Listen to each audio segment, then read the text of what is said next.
है।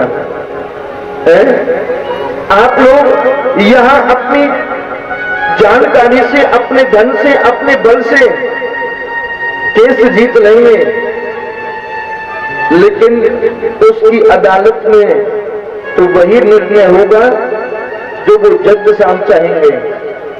इसलिए उसकी अदालत में हमको पेश होना पड़ेगा। मेरे दाता के दरबार में सब लोगों का खाता, जैसे कोई करुणी करता वो वैसा ही फल पाता। मेरे दाता के दरबार में सब लोगों का खाता। सुदामा को भी परिणाम भोगना पड़ा। भगवान श्री कृष्ण द्वारका के राजा हो गए और सुदामा भगवान का मित्र होकर के भी सुदामा के पास कुछ नहीं है।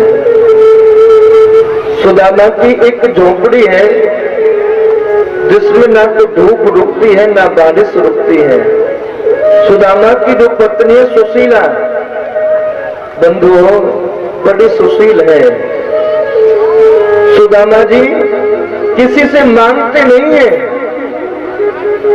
कांधे के ऊपर झोली रखी है, हाथ में तुलसी की माला लेकर के नगर की गलियों में निकल पड़ते हैं। किसी को दया आ जाती है तो कोई सुदामा को दे देता है, और अन्यथा सुदामा किसी से मांगते नहीं है।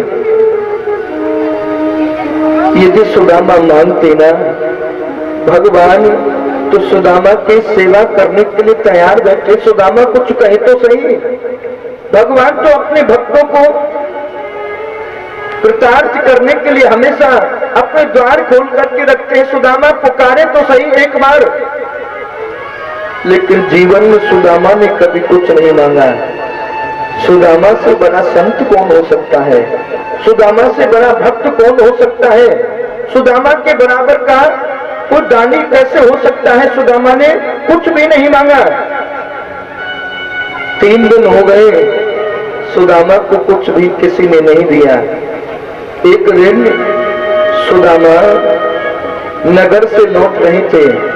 उनकी पत्नी सुशीला द्वारे पर एक टूटे से लोटा में जल लेकर के खड़ी है, अपने पति की प्रतीक्षा में। मेरे पति आ रहे होंगे, परिश्रम करके लौट रहे होंगे, उनको प्यास लगी होगी, पानी पिलाऊंगी और झोली में देखूंगी कुछ मिलेगा तो मैं बालकों को भोजन बना करके खिलाऊंगी।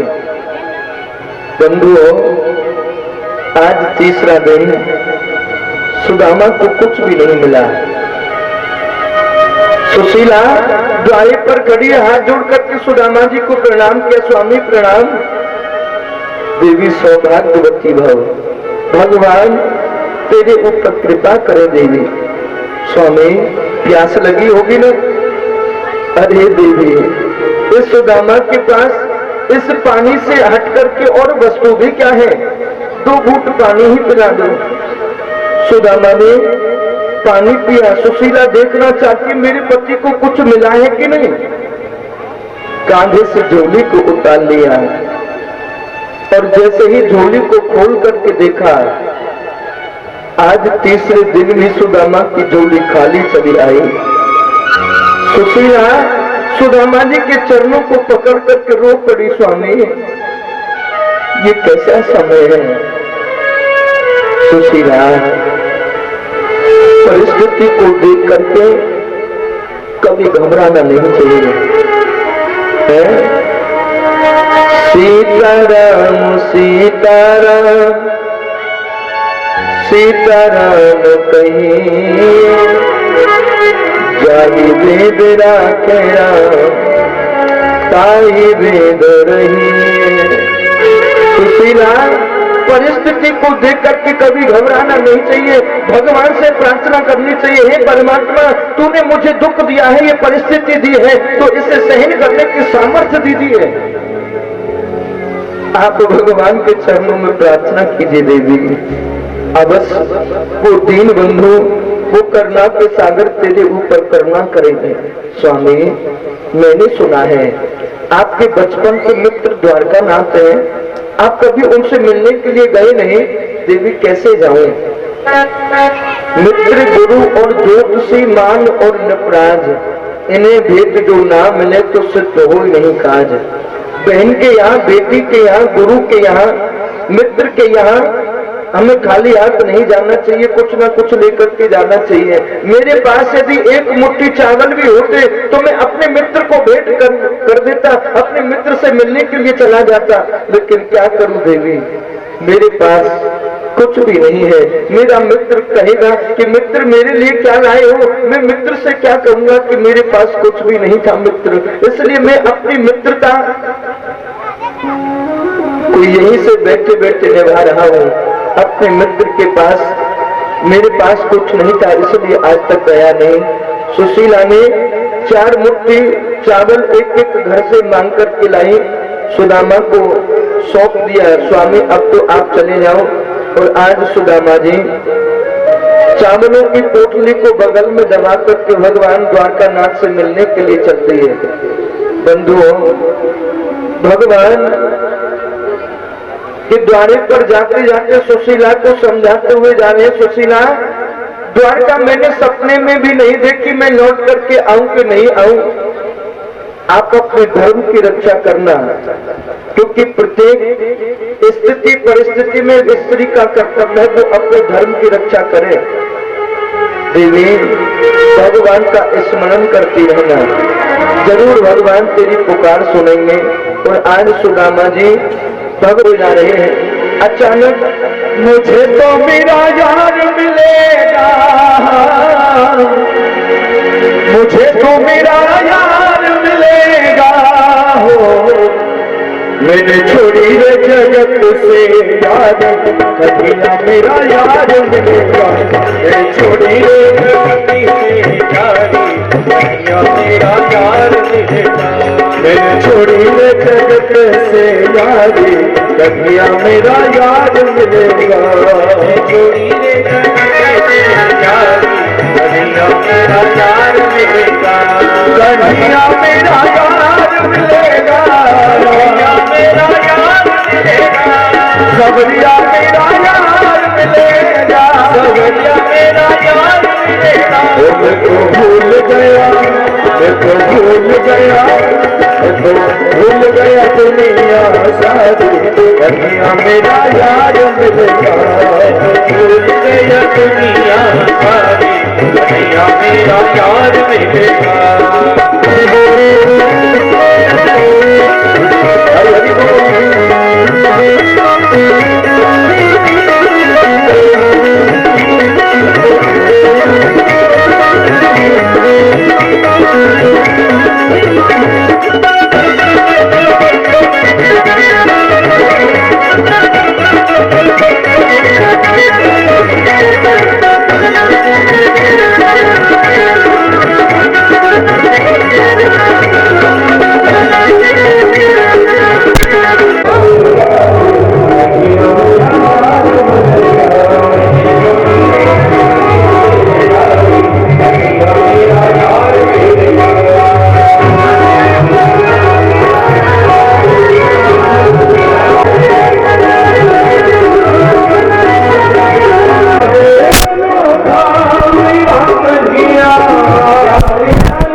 करते हो तुम कन्हैया, करते हो तुम कन्हैया, मेरा नाम हो रहा है, मेरा आपकी कृपा से सब काम हो रहा है, मेरा आपकी कृपा से सब काम हो रहा है, मेरा आपकी कृपा से सब काम हो रहा है, मेरा आपकी कृपा से सब काम हो रहा है। करते हो तुम कन्हैया,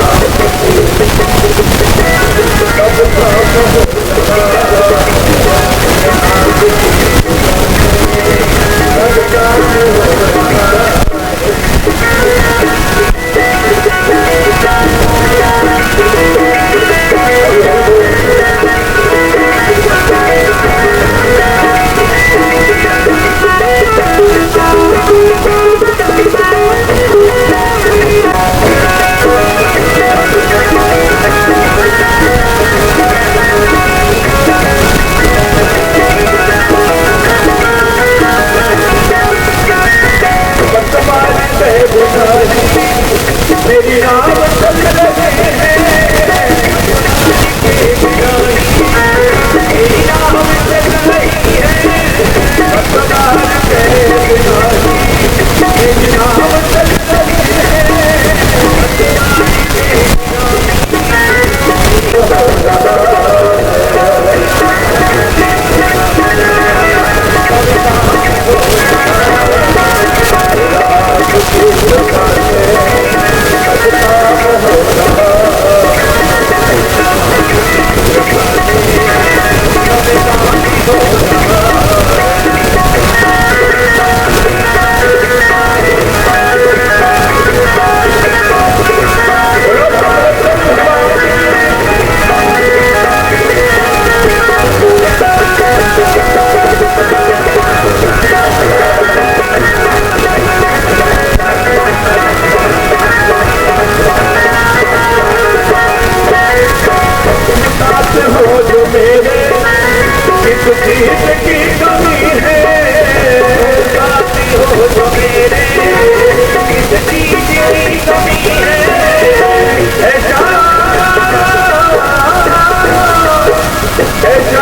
नहीं था हमने ऐसे मिलोगे कान्हा, सोचा नहीं था हमने ऐसे मिलोगे कान्हा, सोचा नहीं था हमने ऐसे मिलोगे कान्हा, सोचा नहीं था हमने ऐसे मिलोगे कान्हा। दुनिया की मौज खोजो मिल गया हो ठिकाना, दुनिया की मौज खोजो मिल गया हो ठिकाना। तो चरणों की धूल से जग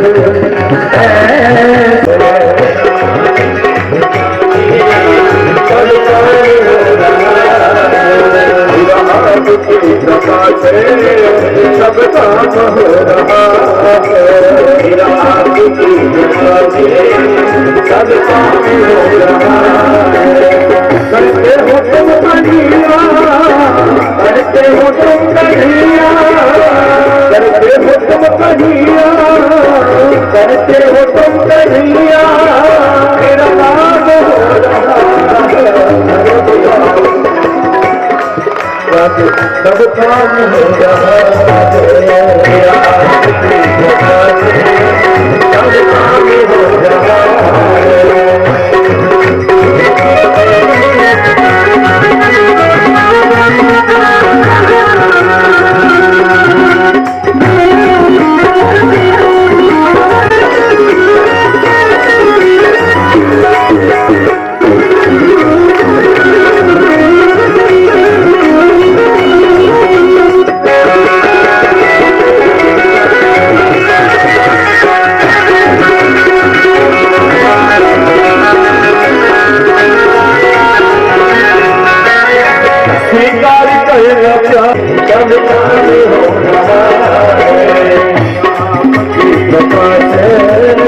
सब काम हो रहा की कृपा से सब काम हो रहा सब काम हो रहा।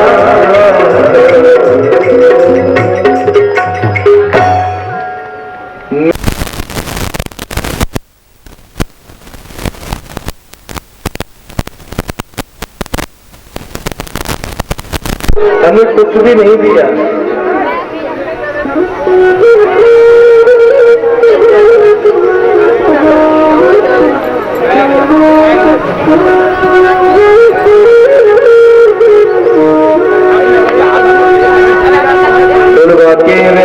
योगेश्वरों से किए।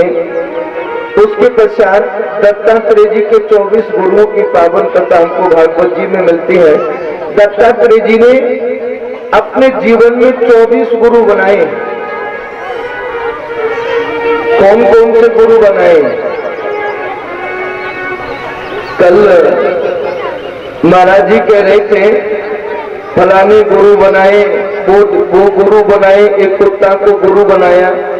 हम बताएंगे कौन से गुरु बनाए। आप लोग ध्यान से सुनेंगे। 24 गुरु।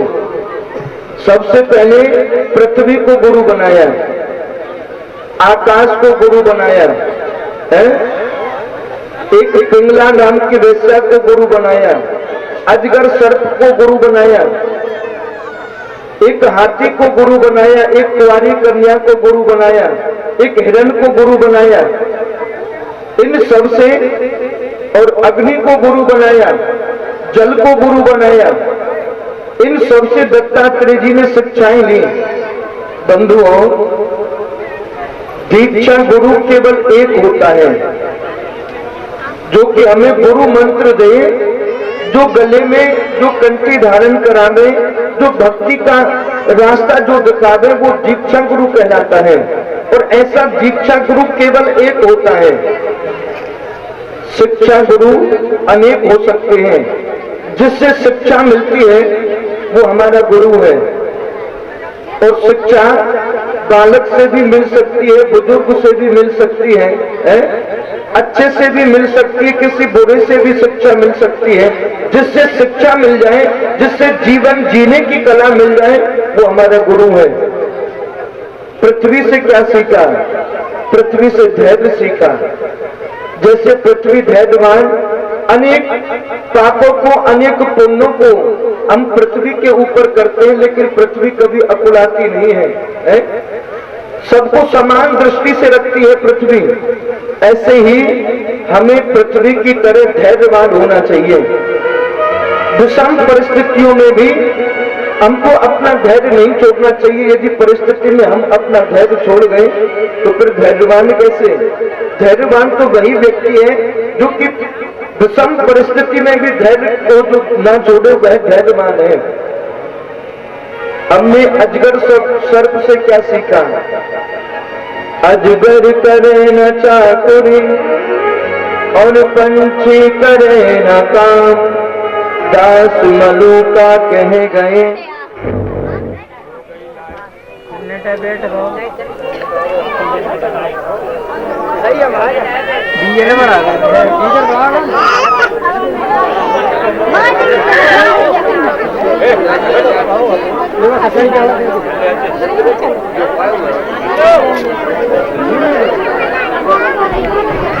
इससे कैसे हमको छुटकारा मिले? पेट के ऊपर से कपड़े खोल के देखे तो लोहे का मूसल निकल आया। भाई ओ भैया, पानी पिलाने वाले भैया बैठ जाओ, 10 मिनट की कथा है, कोई प्यासा नहीं मर रहा है, बैठ जाओ, सब बाद में पी लेंगे घर जाके, है? आज तो कथा में हलचल होती, हम कथा को भूल जाते हैं, बिहारी लाल की जय। इन बालकों ने पेट के ऊपर से कपड़े खोले तो एक लोहे का मूसल निकल आया। घबरा गई, चिंतित हो गई, इससे कैसे यदुवंश को बचाया जाए? दुर्वासा जी ने श्राप दिया है। वसुदेव जी ने उपाय बताया कि समुद्र के किनारे एक पत्थर की शिला रख लो और उस पत्थर के ऊपर इस मूसल को घिसना प्रारंभ कर दो, घिसता जाए, समुद्र में बहते हुए चले जाना। ऐसा ही किया, लेकिन घिसते घिसते एक छोटी सी लोहे की कील रह गई जो कि पकड़ने में नहीं आई, उसे समुद्र में फेंक दिया। समुद्र में एक विशाल मछली रहती है, उस मछली ने इस लोहे की कील को निगल लिया। शिकारी ने आकर के उस मछली को पकड़ लिया, मछली के 2 भाग किए तो उसके गर्भ से लोहे की पैनी कील निकल आई। तो उस शिकारी ने उस लोहे की कील को अपनी बाण के ऊपर ठोक लिया। विचार किया कि ये तो मेरे शिकार खेलने के काम आएगी, बड़ी अच्छी पैनी कील है। यदुवंशी प्रसन्न हो गए, दुर्वासा जी के श्राप को हमने झूठा कर दिया। लेकिन देख रहे हैं समुद्र के किनारे किनारे एरका नाम की घास उत्पन्न हो गई, जो कि तलवार से भी तीखी धार है इस घास की। यदुवंशियों में आपस में झगड़ा प्रारंभ हुआ, एक दूसरे के ऊपर घास उखाड़ करके प्रहार करते हैं, दे करके मारते हैं। धीरे धीरे यदुवंश नष्ट होता हुआ जा रहा है। भगवान ने बलराम जी से कहा, भैया अब यदुवंश के नष्ट होने का समय निकट आ चुका है, आप शेषनाग बन करके समुद्र में प्रवेश कर जाइए। बलराम जी समुद्र में प्रवेश कर गए। अब तो भगवान एक पीपल के वृक्ष के नीचे शयन मुद्रा में पड़े हुए हैं, क्योंकि अब द्वारका समाप्त होने वाली है, समुद्र में द्वारका धंसने वाली है, इसलिए भगवान ने द्वारका को छोड़ दिया। उद्धव भगवान के पास में दौड़े दौड़े आए। उद्धव ने आकर के प्रश्न किया, ये गोविंद, तुम युग युग में धर्म की स्थापना करने के लिए आते हो, तुम्हें जाने के बाद इस धर्म की कौन सहायता करेगा? ये धर्म तो बेचारा अकेला पड़ जाएगा, और यदि अधर्म हुआ तो कोई माता पिता की सेवा नहीं करेगा, कोई संत ब्राह्मणों का स्वागत सत्कार नहीं करेगा, कोई गौ माता की सेवा नहीं करेगा। ऐसा हुआ तो अधर्म होने लगेगा। भगवान कह रहे हैं, उद्धव, मैं केवल तुम्हारे देखते हुए जा रहा हूँ, लेकिन जो मेरी वाणी, जो मेरा तेज, जो मेरा प्रकाश, जो मेरी शक्ति है, इन सभी वस्तुओं को मैं भागवत में प्रवेश करा करके जा रहा हूँ। जो कलिकाल में जो भागवत का पूजन करेगा, जो भागवत के दर्शन करेगा, जो भागवत की कथा कराएगा, जो भागवत की कथा श्रवण करेगा, जो भागवत की शरण में आकर के बैठेगा, उन समस्त प्राणियों की मनोकामनाओं की पूर्ति हो जाएगी। ऐसा भगवान श्री कृष्ण ने उद्धव से कहा। भगवान के चरणों में पद्म है, ये चमक रहा है। ये वही शिकार खेलने के लिए आया जिस शिकारी ने अपने बाण के ऊपर लोहे की कील को ठोका था, और उस चमक के ऊपर शिकारी ने बाण चला दिया। ये भगवान के चरणों में जाकर के बाण लग गया। शिकारी दौड़ा दौड़ा आया, देखने लगा कि मैंने किस शिकार को मार दिया। देखा कि भगवान के चरणों में बाण लग गया। हाथ जोड़ करके क्षमा मांगने लगा, हे प्रभु, मुझसे अनजाने में भूल हो गई। मैं सोच रहा था कोई हिरण बैठा है, उसका नेत्र चमक रहा है, इसलिए मैंने अपना बाण चलाया। भगवान कह रहे, भैया, मेरी कृपा के बिना, मेरी इच्छा के बिना एक पत्ता तक नहीं हिलता है। ये मेरी इच्छा थी कि तुम्हारे हाथों से मेरे चरणों में बाण लगे। भगवान, क्यों?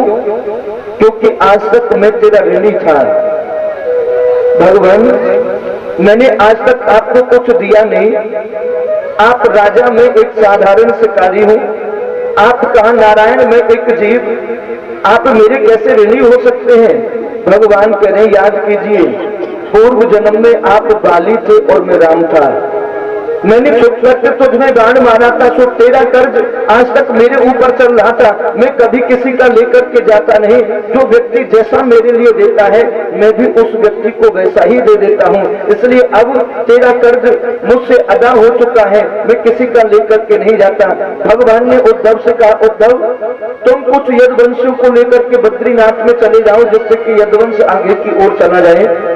उद्धव जी कुछ यदुवंशों को लेकर के बद्रीनाथ में चले गए। भगवान के लिए सुंदर एक विमान आया। उस विमान में अनेक देवता भगवान के ऊपर पुष्पों की बारिश करते हुए आए और भगवान को विमान में बिठा करके और भगवान अंतर्ध्यान हो गए। बोल दीनबंधु भगवान की जय हो। 125 वर्ष तक भगवान पृथ्वी के ऊपर रहे।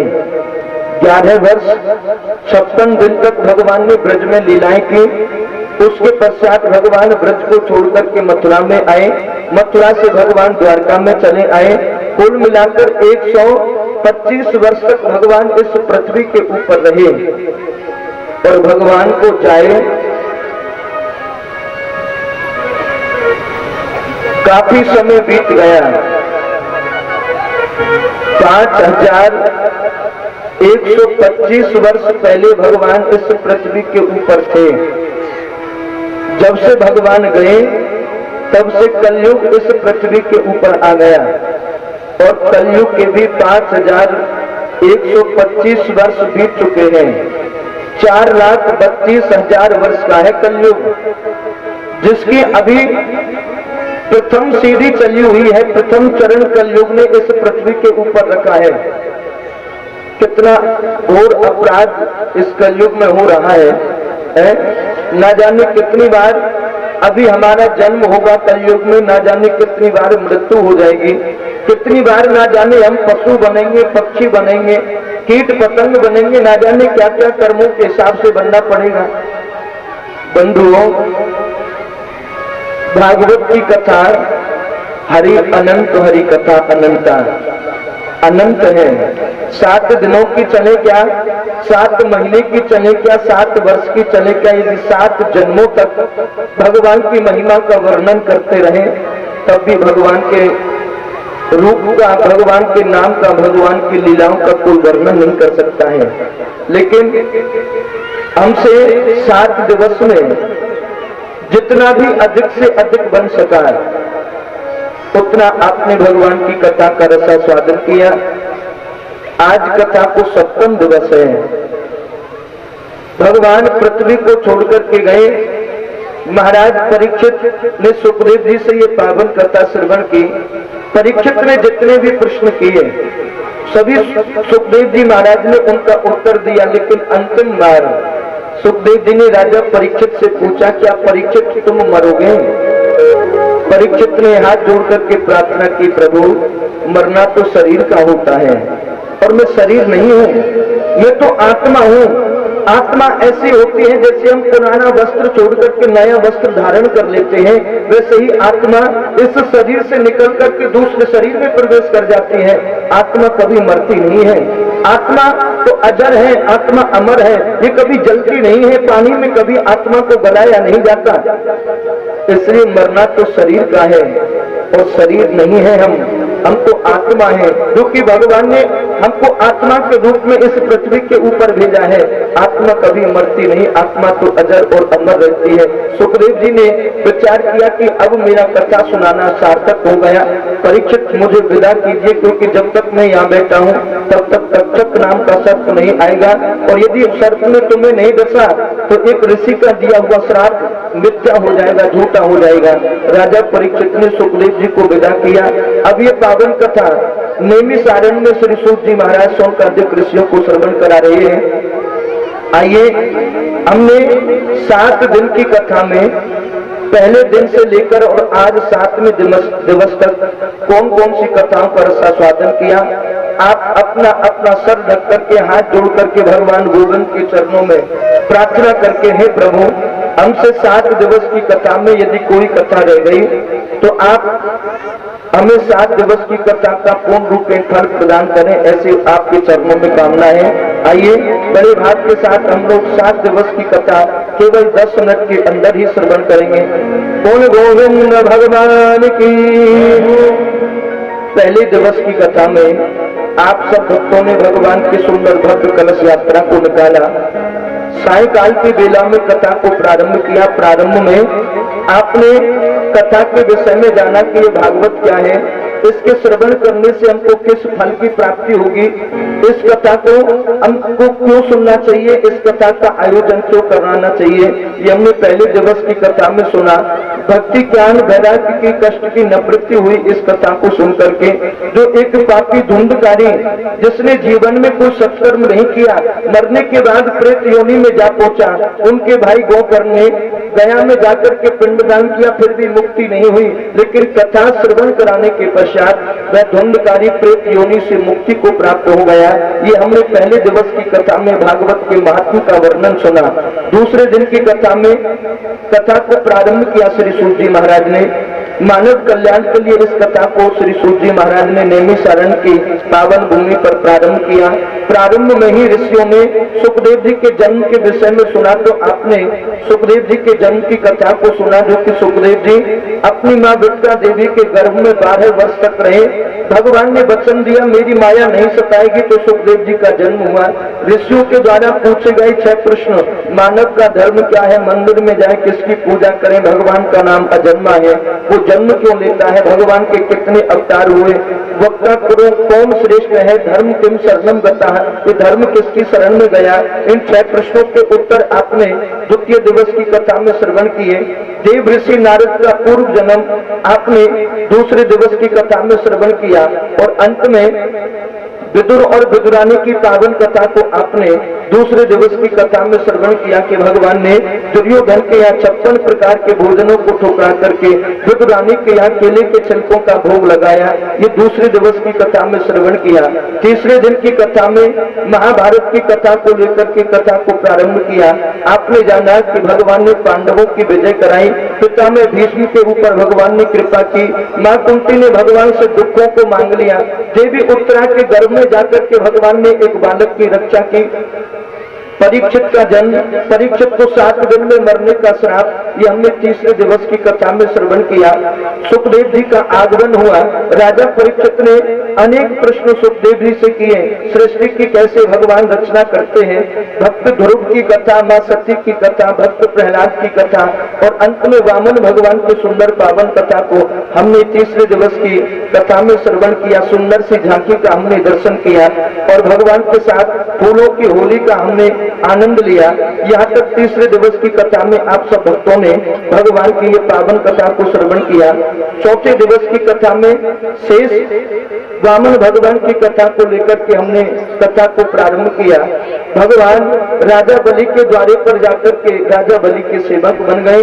मां लक्ष्मी राखी की बंधाई के बदले भगवान को लेकर के और वैकुंठ में पहुंची। ये चौथे दिवस की कथा में सुना।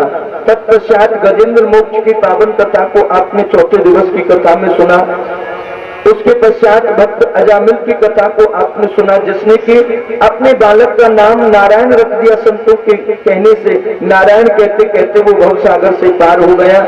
उसके पश्चात राम जी की पावन कथा और अंत में नंद के आनंद भयो जय कन्हैया लाल की भगवान श्री कृष्ण के जन्म उत्सव को आप सभी भक्तों ने बड़े धूमधाम के साथ में मनाया। यहाँ तक की कथा को चौथे दिन की कथा में सुना। पांचवें दिवस की कथा में भगवान के नंद उत्सव को लेकर के कथा को प्रारंभ किया। जब भगवान 6 दिन के हुए तो पूतना भगवान को मारने के लिए चली आई, लेकिन भगवान ने मां यशोदा की गति प्रदान कर दी। सत्तासुर, बकासुर, धैंकासुर, तृणाव्रत इत्यादि इन सब असुरों का भगवान ने संहार किया।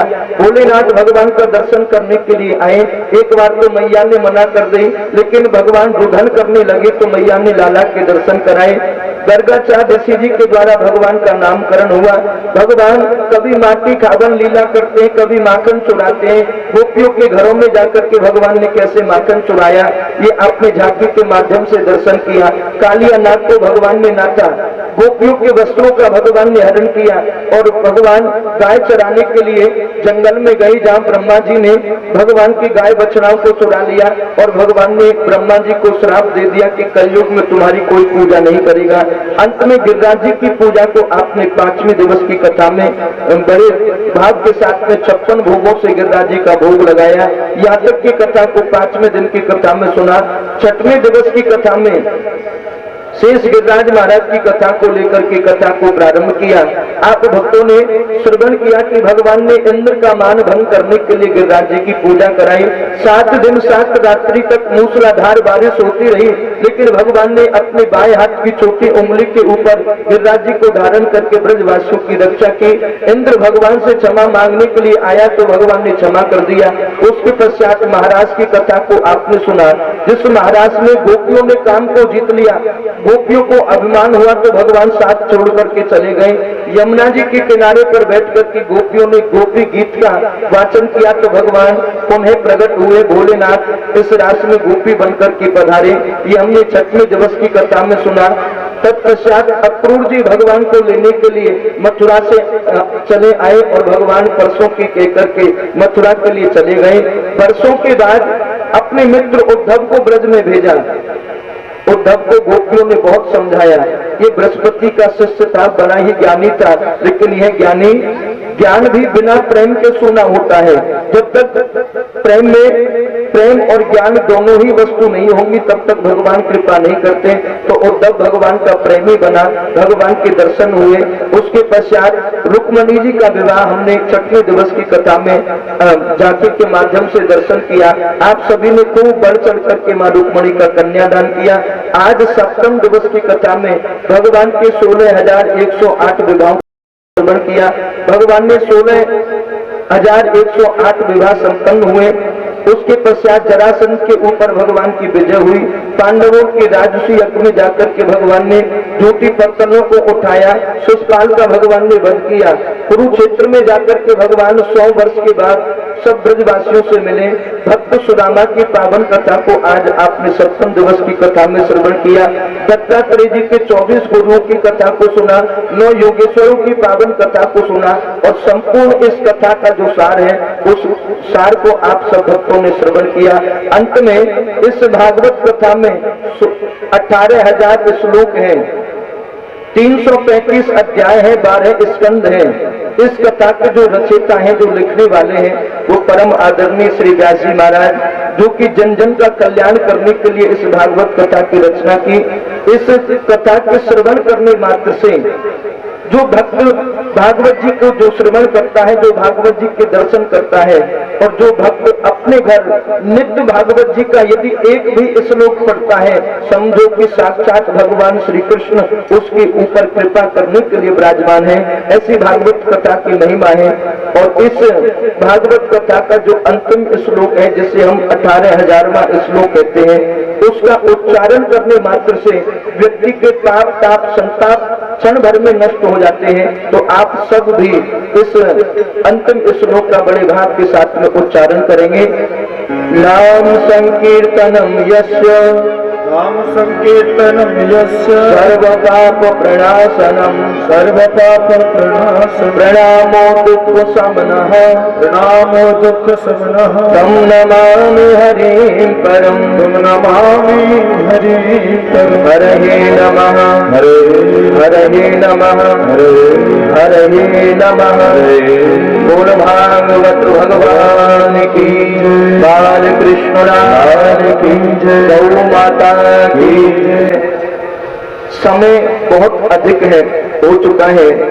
भगवान से प्रार्थना करते हैं, जिस इच्छा को लेकर के हमारे परीक्षित, हमारे भैया मोहन जी, उन्होंने इस कथा का आयोजन कराया, भगवान उनकी समस्त कामनाओं की पूर्ति करें, खूब हंसते रहे, मुस्कुराते रहे, जीवन में नित्य निरंतर ऊंचाइयों को छूते रहे, खूब उनके बालक प्रसन्न रहे, खुशहाल रहे। इस गद्दी पर बैठने के नाते हम उन्हें अनंत आशीर्वाद देते हैं। आप भक्त जो भी क्षेत्रवासी, ग्रामवासी जो भी यहाँ पधारे, आप सबका बहुत बहुत स्वागत। आपने अपना अमूल्य समय देकर के इस कथा की शोभा को बढ़ाया और आपके दर्शन करने का शुभ अवसर इन सब ब्रजवासियों को प्राप्त हुआ। भगवान से प्रार्थना करते हैं कि आप सदैव खुशहाल बने रहें, खूब भगवान आपके यहाँ बारिश करे, खूब आपकी खेती हो, आपके बालक खूब पढ़े लिखे, ऐसी ठाकुर जी के चरणों में कामना करते हैं। अंत में मैं अपनी वाणी को विराम देने से पूर्व आप भक्तों से एक प्रार्थना करता स्वागत करेंगे, जो कि बहुत बहुत धन्यवाद, जो कि इस बालक के मन में ऐसी प्रेरणा आई कि हमें भगवान के नाम, भगवान का सत्कर्म जरूर कराना चाहिए। लेकिन अनेक गुण हैं, एक अवगुण के कारण हम इससे नाराज हैं। आज इस गद्दी पर हम बैठे हैं, ये हमें संकल्प करें कि वो अवगुण आज के बाद में ये अपने पास में नहीं रखेगा। आज आप सभी ग्रामवासी, क्षेत्रवासी यहाँ पर बैठे हुए हैं, उन सभी के सामने मन ही ना लागे जमाने में, मेरा मन ही ना लागे जमाने में, मेरा मन ही ना लागे जमाने में, मन ही ना लागे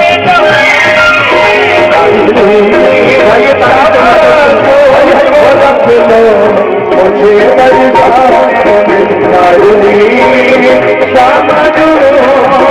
रख लो, मुझे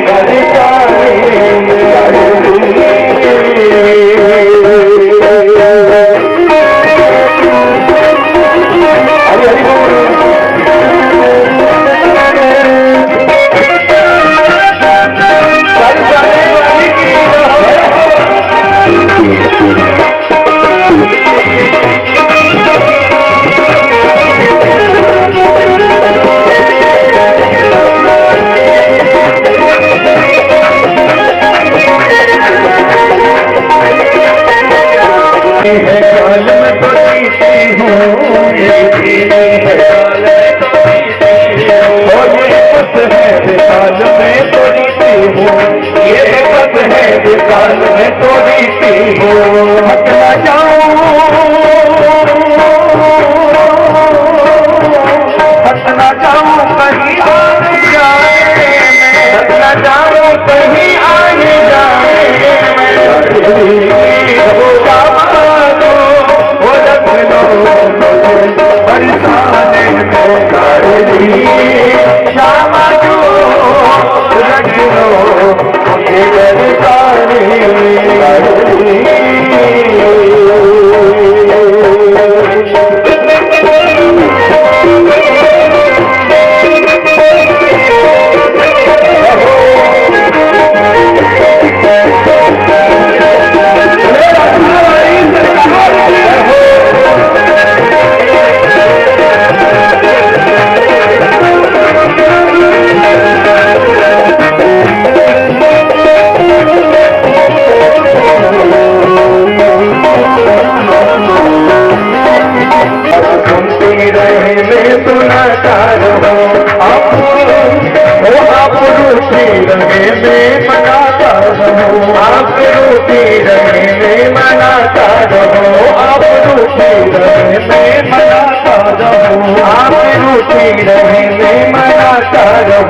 अच्छी गुजरे की सुनने सुनाने में, अच्छी गुजरे की सुनने सुनाने में, अच्छी गुजरे की सुनने सुनाने में, अच्छी गुजरे की सुनने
मुझे समझो कि काले से टल जाएंगे, समझो कि काले से टल जाएंगे, ओ हम बिरहा तो अग्नि में जल जाएंगे, हम बिरहा तो अग्नि में जल जाएंगे, ओ हम बिरहा तो अग्नि में जल जाएंगे, हम बिरहा तो अग्नि में जल जाएंगे। ओ माफ कर दो,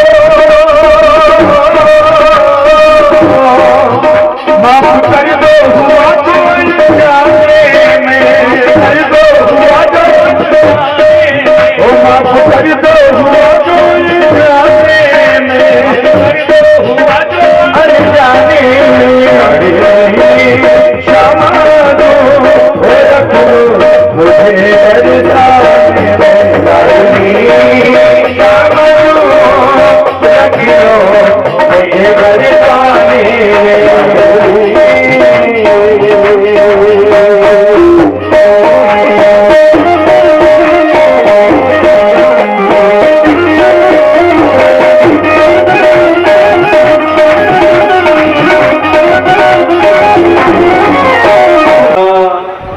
नंदन भगवान की नमो वै ब्रह्महृदये वासिष्ठाय नमो नमः।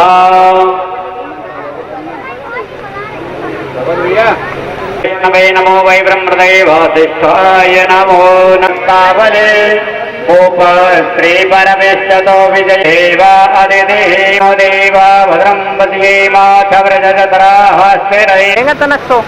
और जो भी भक्त यही महाराज से प्रार्थना व्यासी महाराज से की रहे थे वन में फल खोदे थे जन में हम लोग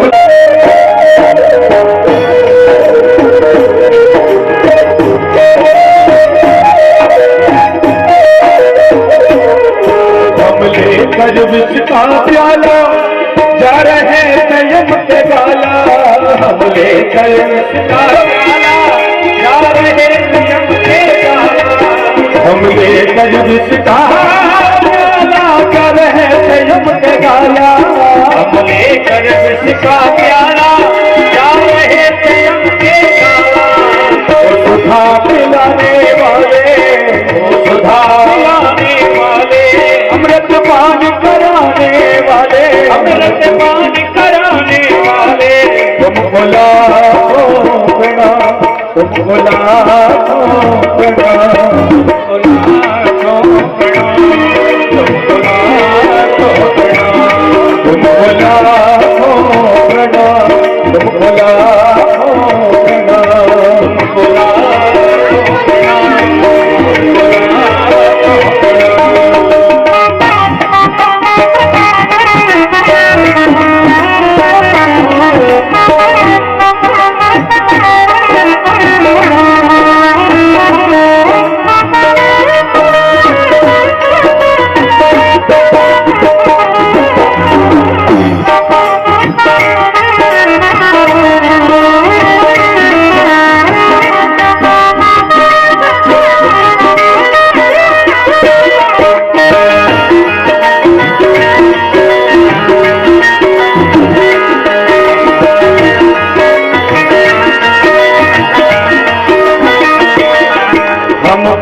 तेरा क्या पावे बस शीश झुका यही गावे, हम पार तेरा क्या पावे बस शीश झुका यही गावे, हम पार तेरा क्या पावे बस शीश झुका यही गावे, हम पार तेरा क्या पावे बस शीश झुका यही गावे। गोविंद मिलाने वाले, गोविंद मिलाने वाले, तुमको लाखों प्रणाम, तुमको लाखों प्रणाम।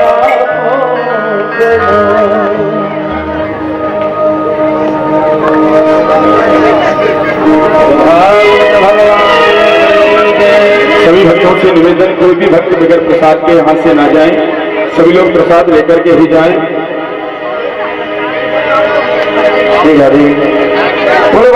बिहारी रानी की जय। एक सूचना आप सभी भक्तों के लिए है, कल यहाँ 9 बजे से और 12 बजे तक हवन का कार्यक्रम रहेगा और 12 बजे के पश्चात यह सुंदर लंगर की भंडारे की व्यवस्था है। आप सभी भंडारे में जरूर पधारें। किसी के पास निमंत्रण पहुंचा है नहीं पहुंचा है, जो यहाँ कथा में आए हैं, उन सब भक्तों से हमारा निवेदन है, उनसे आग्रह है, भैया आप सभी, ये किसी के विवाह का प्रसाद नहीं है, ये ठाकुर जी की कथा का प्रसाद है। आप सभी बातों को छोड़ते हुए ठाकुर जी के प्रसाद के लिए जरूर पधारें। आप सभी प्रसाद जरूर लेकर के जाएं। कल यहाँ 12 बजे के बाद भंडारा प्रसाद प्रारंभ हो जाएगा, तो आप सभी पधारेंगे। और आइए हमारे परीक्षित जी भगवान की पावन आरती करेंगे।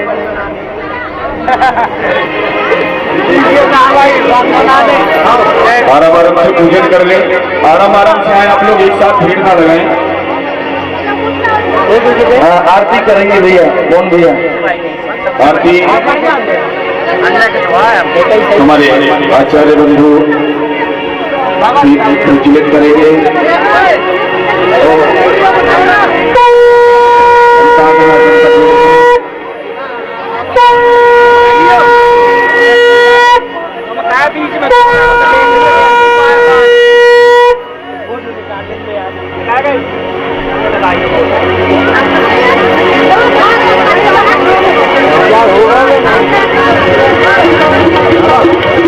पापियों को मारते हैं तारते हैं, अमर ग्रंथ ये मुक्त ये पंचम वेद निराला, रवि ज्योत जगाने वाला। अमर ग्रंथ ये मुक्त ये पंचम वेद निराला, रवि ज्योत जगाने वाला। हरि नाम यही, हरि नाम यही, हरि नाम यही, हरि नाम यही, जग के मंगल की रात से अमीरों को आपसे है आरती। भगवान की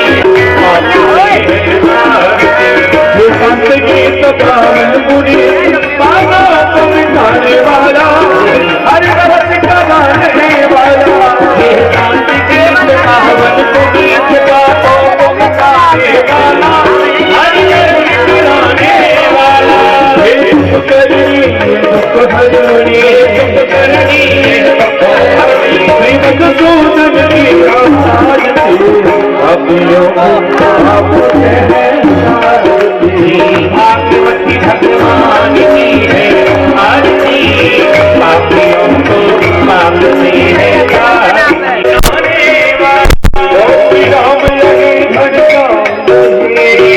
यही भटका राम यही भटका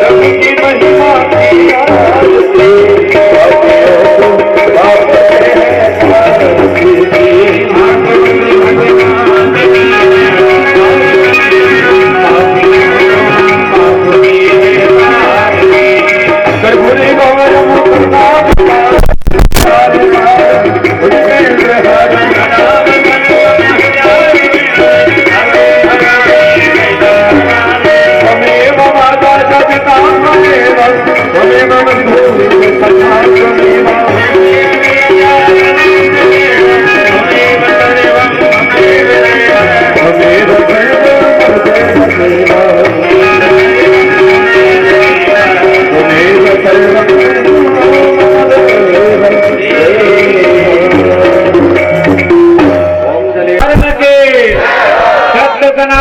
महिमा की आरती सनातन धर्म के